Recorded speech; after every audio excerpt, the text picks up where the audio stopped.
Karamihan sa riders akala nila dapat tapos na ang preno bago pumasok sa curve. Pero dito kadalasan nagkakamali. Ito ang tinatawag na trail braking. Pansinin mo ang mga pro riders, hindi bigla ang bitaw sa preno. Dahan-dahan nilang binabawasan ng pressure habang lumiliko.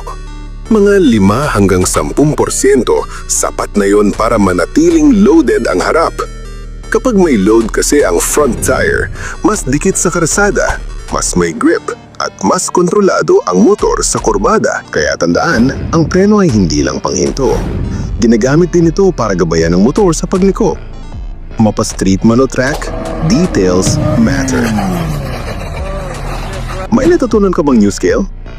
Sino dito tinuruan ng brake muna bago ang lahat? Share mo naman para mabasa namin ang STPH fam. Kung hindi ka pa nakafollow, follow Street Torque PH